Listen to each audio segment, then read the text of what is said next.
the best part, which was Brian's intro, but I'll start to record it now. So in any event, I think one thing that's important to remember about the program is that it was intentionally designed to be, integrative in nature and to pursue really a systems approach, right? To produce alumni that can see the big picture, like I talk about, in terms of being, kind of generalists and understanding, the strategic and the broad and the big picture and the implications of the decisions that we make in various areas, but also to leave here with a blend of both managerial as well as technical skills. It's important that you leave here able to do something, to develop a competence that you didn't have previously. So a lot of that is rooted in, a bit of, technical skills. But at the same time, if you can't apply it in a way that allows you to accomplish your goals and lead people effectively, in other words, the managerial aspects of your career, then that's going to probably limit your career success. And because of that, we really blend the two to have the program serve as an amplifier for your career progression. Okay, so with that in mind, the program is really built on this whole notion that supply chains are incredibly complex and require that type of systems thinking, incorporating both the technical as well as the managerial aspects of what we do. It's no less true today. It's more true today, right, than it was even in February prior to COVID. Supply chain's been put front and center over the last 20 years. Supply chain as a profession, or in our case as a field of study, has grown substantially. It's been literally like the proverbial needle, being on the needle of a rocket ship. But now, since COVID has happened, we're front and center more than ever, and developing the types of skills and competencies necessary to lead organizations, supply chain organizations, in this complex environment is more important than ever. So because of this, we believe that the U.S. Bureau of Labor and Statistics estimates regarding the growth of careers in supply chains in the areas that you see listed on the screen here is most likely going to be even higher than the 5% that was anticipated before, which was stronger certainly than other fields of study. Good news, of course, is you get paid well as well. So we have a growing field with high salaries. That is true both nationally as well as locally here. So this is a survey that we did back in 2019 of local employers, and we asked them to provide us with some estimates of their future employment plans over the next 2 to 5 years. And you can see here that, again, not only were the employment prospects positive, but also were salaries. Now, obviously, this is pre-COVID, right? Was mentioned during the orientation earlier, the employment situation today is different than it was in February. But that said, I still think that supply chain is probably one of those areas that'll be fastest in rebounding, and frankly, where we need people like all of you, right, with this type of competence to help manage our organizations through this new environment. Okay, so what are you in for? Well, I'm glad you asked. So, we have obviously as our core in the program, a supply chain focus. But like we mentioned earlier, we're working in a very complex environment. It's important to have cross-functional knowledge and expertise as well. So because of that, when we designed the program, we designed it in a way that would allow students to pursue 6 different tracks. So the tracks that you pursue, which would each be comprised of 9 credit hours, which we'll unpack in a little bit here, are either business analytics, business analytics, enterprise resource planning, blockchain, finance, which, by the way, after you graduate, you can refer to it as finance, right? So right now it's finance, but when you finish, you gain the right to call it finance, retail, and then, of course, strategy and human resources. So we want to provide you with just one potential pathway. Again, this is a full or part-time program, really designed for working professionals who are busier than can be. So flexibility is placed at a premium, of course. But we did want to provide at least a pathway for you to consider in terms of trying to complete the program, in 2 years.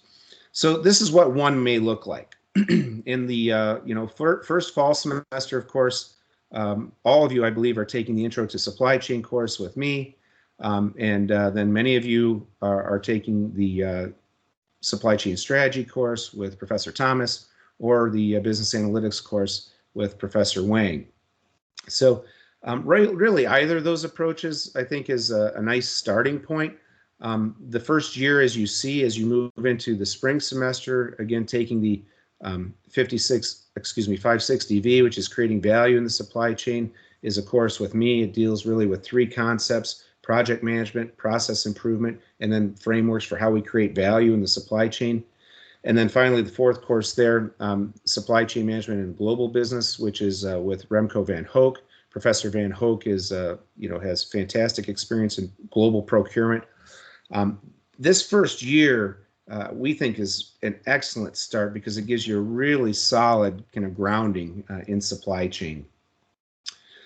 And all the purple courses, of course, are designated in the core. So those are the kind of the required core, where the red font indicates where you could potentially take your concentration or your specialization courses. In the fall semester for the second year, then, you would be taking the retail and CPG supply chain management, typically taught by Professor Hofer, as well as business analytics. And then we start to introduce some of the concentration courses, which again, we'll discuss in more detail in just a minute. And then finally, it's possible to finish up with Professor Aloysius in predictive supply chain analytics, as well as finishing out your concentration then in the 6 areas that we mentioned. So it would, ultimately result in 10 courses, 3 credit hours apiece, for a total of 30 credit hours.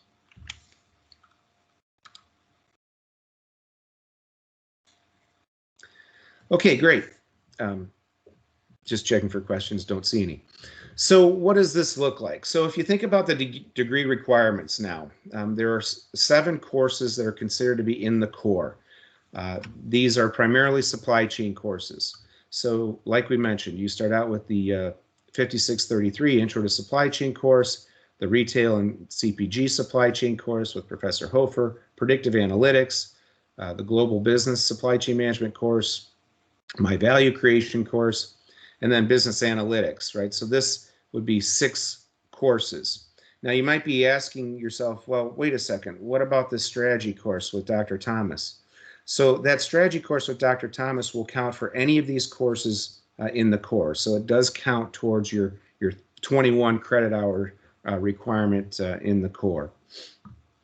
Then it would be one of the 2 information systems courses that you see here. As we mentioned earlier, some of you have chosen the business analytics course with Professor Wang, 5103, and another course that's available would be the information systems 5213 ERP.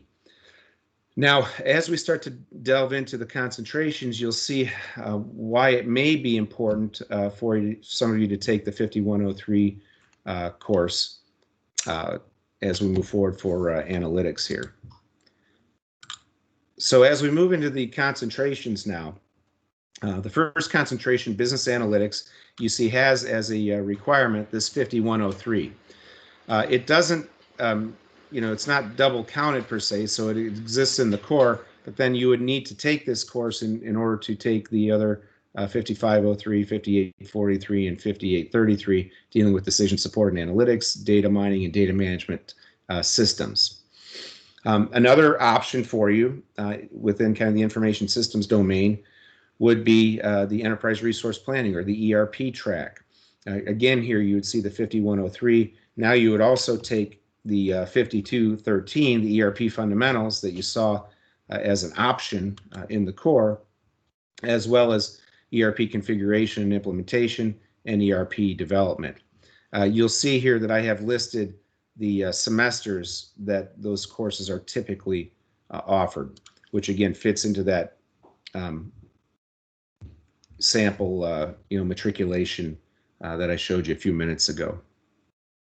Okay, so blockchain is the third concentration that's available to you. Obviously, very kind of hot topic, and important skill set today in supply chain and business more broadly. That blockchain, enterprise systems concentration would consist of the ERP fundamentals again, And then, they're not marketeers, they're information systems folks, right? So the names don't look that creative. Blockchain 1, blockchain 2, and blockchain 3. It's a little bit like Dr. Seuss.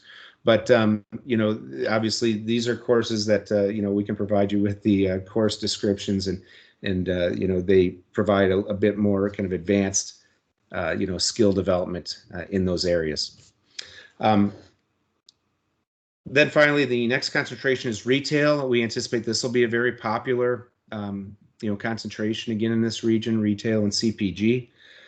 So, the courses that you have to choose from here to complete your 9 credit hours, which is essentially the 3 courses, would be marketing ideas, products and services, retail strategy, marketing analytics, new product development, and then consumer and market research methods. So it would be any 3 of those courses. Okay, and then finally, you have the opportunity to do a finance concentration.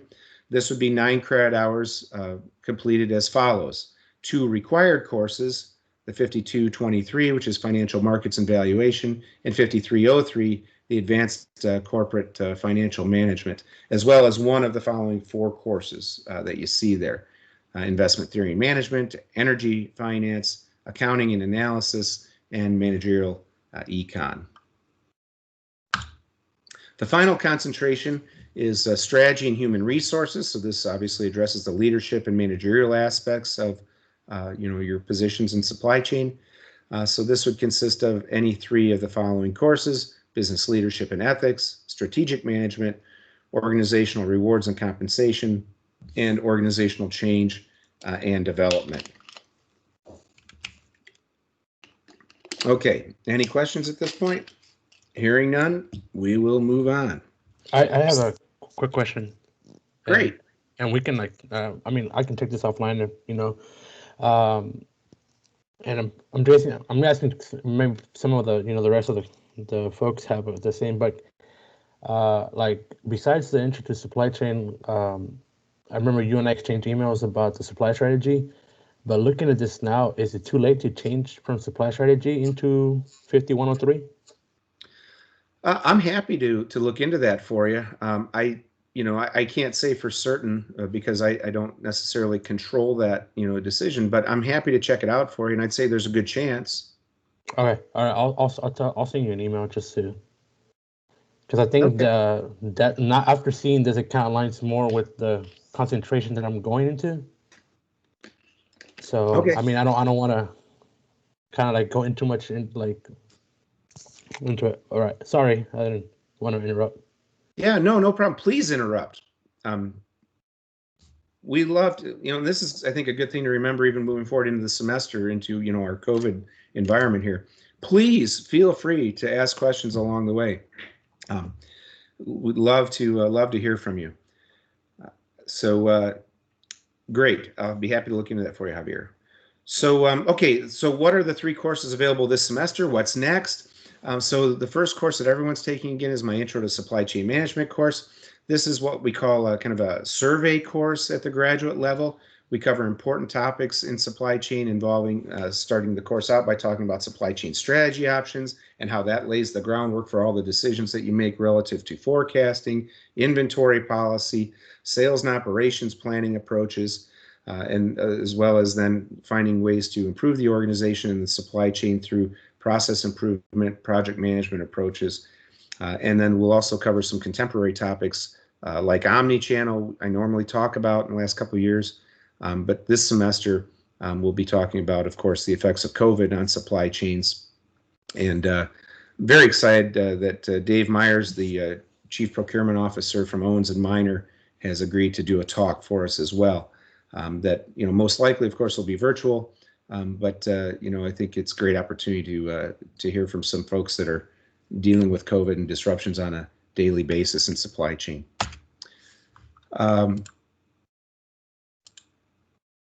The next course that many of you are taking is the strategy course with Professor Thomas.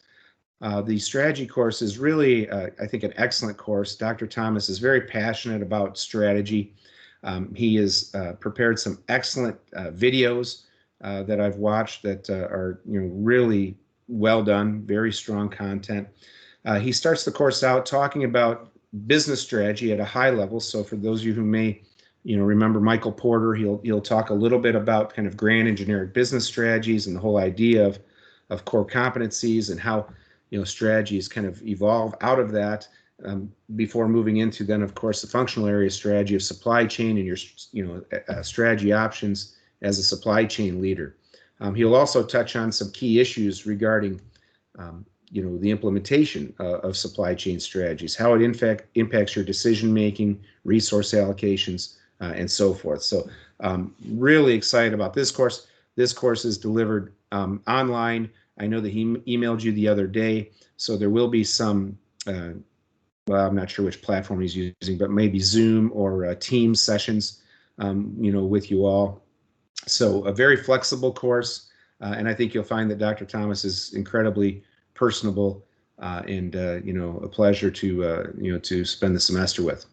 By the way, in terms of my course, just jumping back, let me just take an opportunity to mention the kind of the pedagogy around this course. So this course is going to be an MBA and an MS in supply chain management course. So what's going to be happening is Tuesday afternoons, I'll be teaching this course to the MBA students and recording the lectures, of course. And then what I want to do is spend some time, with you all as well, in kind of a special, more intimate type of setting. So what I've done, if you did get my email yesterday, and if you've had a chance, I know there hasn't been much time, but if you had a chance to flip through the syllabus, you'll see that I scheduled Wednesday evening sessions, on Zoom with you all from 6:30 till 8, I believe, maybe 6 to 7:30. I'd have to look. But in any event, the intention there was not to rehash the whole lecture, but to cover some key topics from that particular week.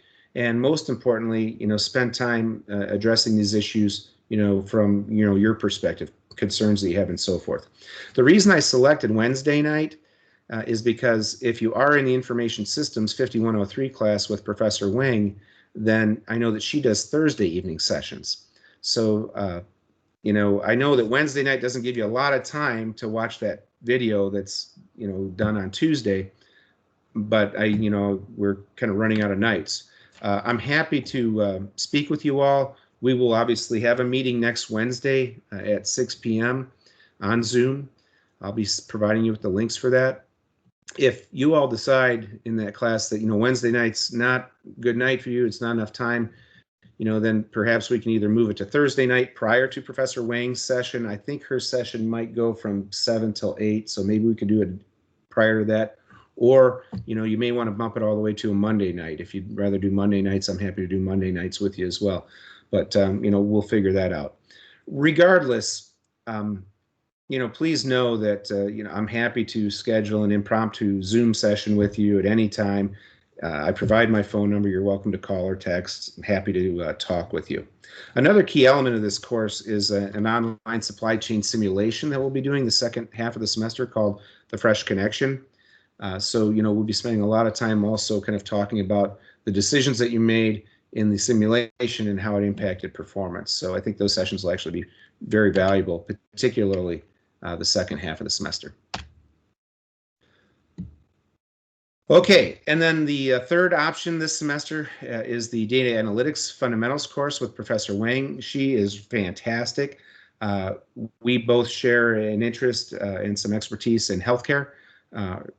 Gene coming at it from the IS perspective, of course, me from more an ops and supply chain viewpoint, where we've been working on some projects with UAMS. So I've had an opportunity to spend some time with her, and I can tell you she's just an absolute delight to be with.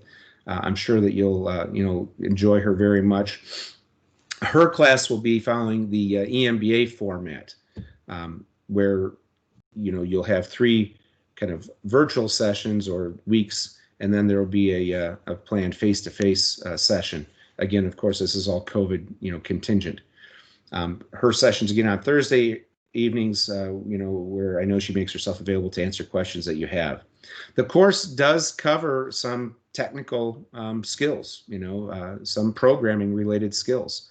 So, the idea is not that you'll leave the class as an expert in, programming in R, but you certainly will be exposed to Python and R, and you'll leave with, as the course description implies, some fundamentals of data analytics. Professor Fugit, do you have something? It's good to see your face. Okay, I don't have anything. Yeah, I'm okay. here. I think are we out of time? Did we? I thought I had 3 till 4. Is it till 4? Maybe it is. Okay, just checking. I'm gonna have to go, but again, wonderful that you guys are here, and look forward to getting to know you better. I put a comment in there. I like to dig it, David. You are going to have a blast in this semester with David during the class. So he's now looking. So, but anyways, see you guys. Well, I've got a question. It's too bad that Brian has to leave, because on one of my last slides, I have a question for you all. So you'll have to. I should do a poll is what I should do. But my guess is it's about lean. So no. Okay, good. All right. All right. See ya. Good to see you. Thanks for joining us. We're almost done anyway. Okay. So anyway, that's a little bit about Professor Wing's class. Just a quick, kind of a description of our faculty. It's probably good that Brian had to leave the call. He's an incredibly humble guy. Many of our faculty are. It's a really unique place. It's a great place to be, because that's not the case everywhere we go. But we really truly have some of the finest scholars and industry experts, and at the same time just humble, good human beings that you'll come across. Professor Fugit, prior to his PhD, spent a number of years in industry doing supplier development with John Deere. He's worked with Allied Signal, is an industrial engineer. The guy has some terrific expertise. I'm kind of pointing in the center left of the screen now. Recently wrote a book on blockchain. He may not teach a course because he's so busy as an administrator, but if you have an opportunity to interact with him, there's a reason that he's an endowed chair in the college. Outside of Matt Waller, who's all the way to the right center here, who's our dean, Brian is the finest and most accomplished supply chain scholar, cited over 3,000 times in our department. Fantastic scholar. Dean Waller, all the way off to the right here, of course, you will hear from, but probably won't have an opportunity to have a class from. He's literally one of the godfathers of supply chain in academia from a research perspective. Former editor of Journal of Business Logistics, one of the top journals in our field, holds patents. The guy is just, oh, and by the way, in another couple of weeks, he's going to be receiving the Distinguished Service Award for CSCMP, the Council of Supply Chain Management Professionals, which is an incredible career honor, nominated by Doug McMillan at Walmart. And that alone, I think, says something. John Aloysius, off to the left at the top here, is an expert in behavioral operations and predictive analytics, former president of the Production Operations Management Society, Behavioral Operations College. Excellent, professor and teacher. This guy in the middle top, David Dobrzykowski, I don't know too much about him. Caught him on a bad day, and I was able to get them to hire me, I guess. Christian Hofer in the center top here is an expert in inventory policy and methodologies. I think you'll really enjoy Chris and a deep dive from a retail CPG viewpoint of managing inventory. Rod Thomas, we talked about, in addition to a PhD out of one of the top supply chain programs in the United States, other top supply chain programs in the United States, the University of Tennessee, has wonderful industry experience as a leader in big box distribution at Best Buy prior to his PhD. Kara is just fantastic as one of your fellow students, so I could hardly wait to be with her and her project management expertise. Remco van Hoek, you'll have in the second semester. This fella is the former chief supply chain officer from Disney. Has worked for 20 or 25 years in supply chain in high-level positions, both domestically and abroad. It's an incredible course that you'll take with Remco. Donnie Williams in the bottom left is the director of our Supply Chain Management Research Center. If you have an opportunity to engage with industry through the SCMRC, he'll be a key point of contact for you. Brent Williams, of course, here is our associate dean and an expert logistician in the transportation space. Probably, certainly one of the top scholars in our department, cited over 1,400 times, and actually a graduate He's a Razorback PhD, so we're thrilled to have him with us. So I just want to take a quick minute to brag about our faculty because I'm just so thrilled about them. So in terms of next steps, like in the short term here is my debate. So, some of you I know, Braden, I think, commented or liked it on LinkedIn, but I was on campus the other day doing some lightboard videos, and I wore a red shirt, right? Not too dissimilar from this shirt. It's not that shirt, but and immediately, as soon as I posted this, got a comment from Brian that, he was wondering why I wore a pink shirt. So, I mean, that was going to be kind of my little poll was, it's really not a pink shirt. I'm sorry if it looks pink, but it's really a Razorback red, Cardinal red t-shirt. So, or not t-shirt, but dress shirt. So in terms of what you can do between now and next week to get ready, kind of like you were told earlier, please confirm your UARC credentials, make sure you're up on the email and that you have access to Blackboard, and so forth. I'll be opening the Blackboard soon. Look for emails from me. Just a quick hint, something that you can prepare for is that I'll be asking you to form 4-member groups.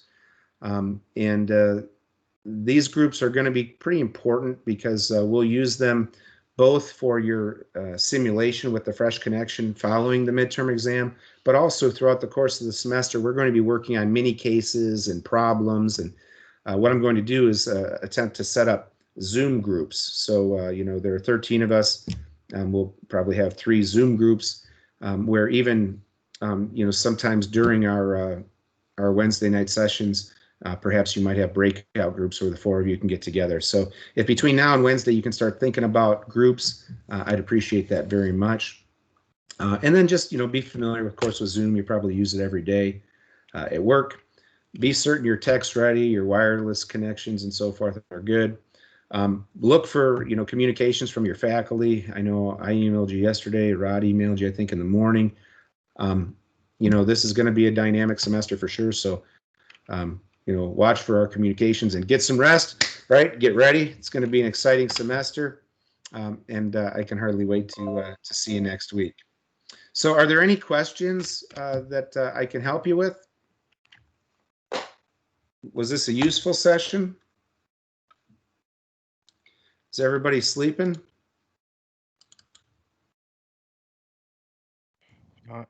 Thanks, David. I think it was really, really beneficial, piecing kind of the puzzle together, right? Because we're all kind of like limboing around out here. But thank you. I think this was super beneficial. Great, Robert. Thanks for that. I'm really glad to have you in the program. Thanks for your introduction earlier with Matthew. That was really nice. Yeah, I know it's easy to feel like kind of you're out, out there with maybe out direction, until you get started and you get in the rhythm of things. But please, to the extent that it's possible, I really don't want you to feel that way. If I can help in any way, don't hesitate to reach out and contact me via email or calling me on my cell phone, whatever. Happy to help. And like Javier had mentioned earlier, if there are folks that would like to try to get into the information systems course, I'm happy to, give that a try. There's probably a reasonable chance that can happen. I just can't speak to that with certainty, without checking. Any other questions or comments? All right. Well, hearing none, truly, we are all incredibly excited that you're here. We look forward to a great semester and a great program with you all. And if there's anything that any of us can do to help you in the meantime, feel free to reach out. Otherwise, we'll see you next week. And woo pig suey. Take care, everybody. Thanks, David. Thank you very much. All right, folks. Thank you.